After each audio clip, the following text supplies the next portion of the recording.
So I finally got around to watching Avatar: The Way of Water. As expected, the film is visually stunning, but I did have a few issues.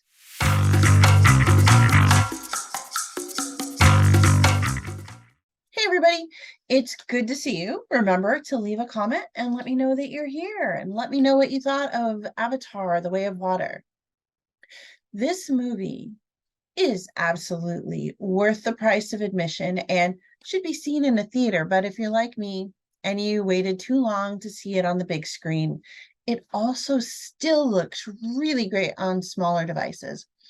I just think it likely loses some of that dazzle and pizzazz that was clearly built into the imagery for theater projection.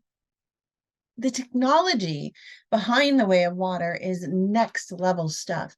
I can imagine that it could be fed into a system that does generative video AI, and someday we will be able to put on a headset and step into the film and look around us to see everything that's happening from the front to the back to the sides and even above and below. And this film feels like one of the first steps down that future pathway for theater entertainment.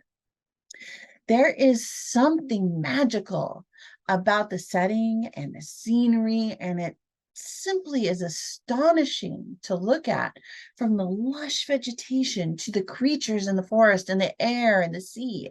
It is breathtaking. The characters are really well designed, but their eyes, that's the thing that seals the deal.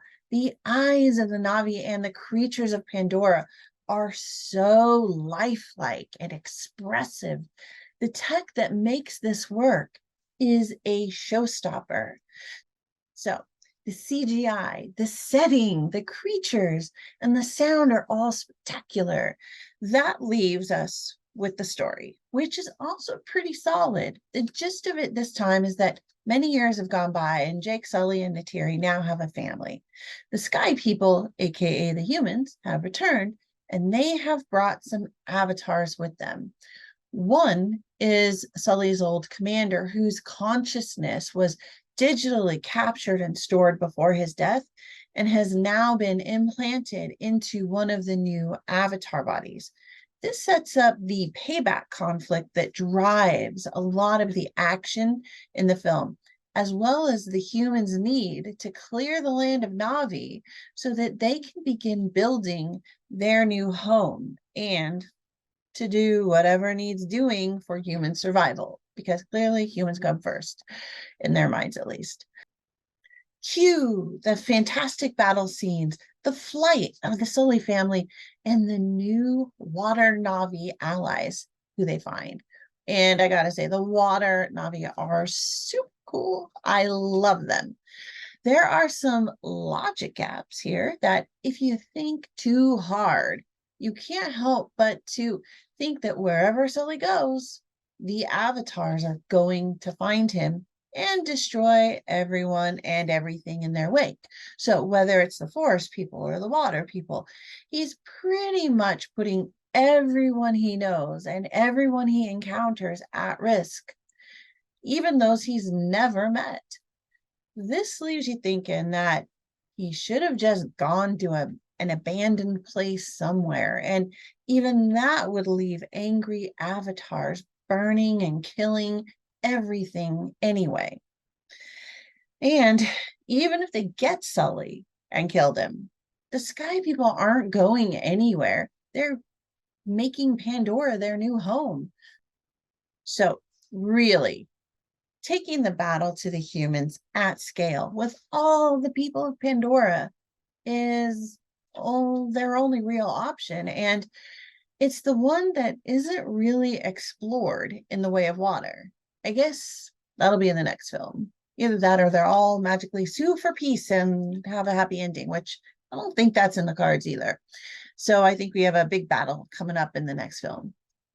So the only thing that really bugged me about the film is Sully's children picked up a lot of bro talk and soldier speak. I get the soldier speak, but it's the bro talk that kind of bothers me.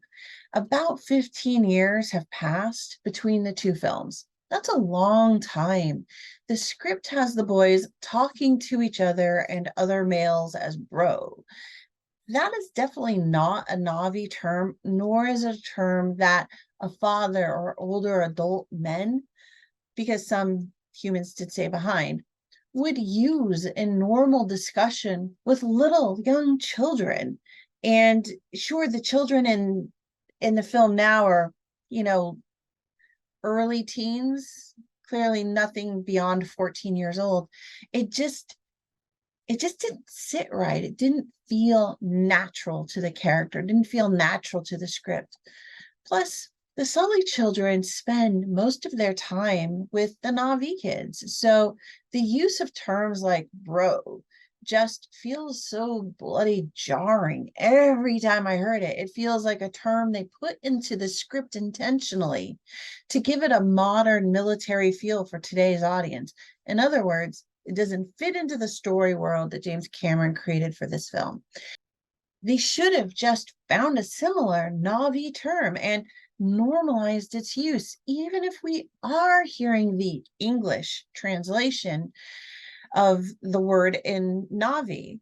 I mean, they could have still used that Navi term. It would have given the same effect without being so jarring, and it would have felt so natural.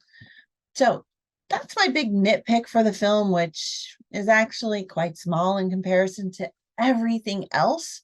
Even the length of the film, and it was a little too long, can be overlooked because it was so shiny and pretty to look at from top to tail. Still, you do get the impression that James Cameron was quite pleased with himself and was having fun making this film. And so his enjoyment just kind of lifts the film so that it doesn't feel too long. It's kind of a cool effect. You can feel him having fun with this film, which really comes out to the audience. Overall, I think Avatar, The Way of Water is a great film.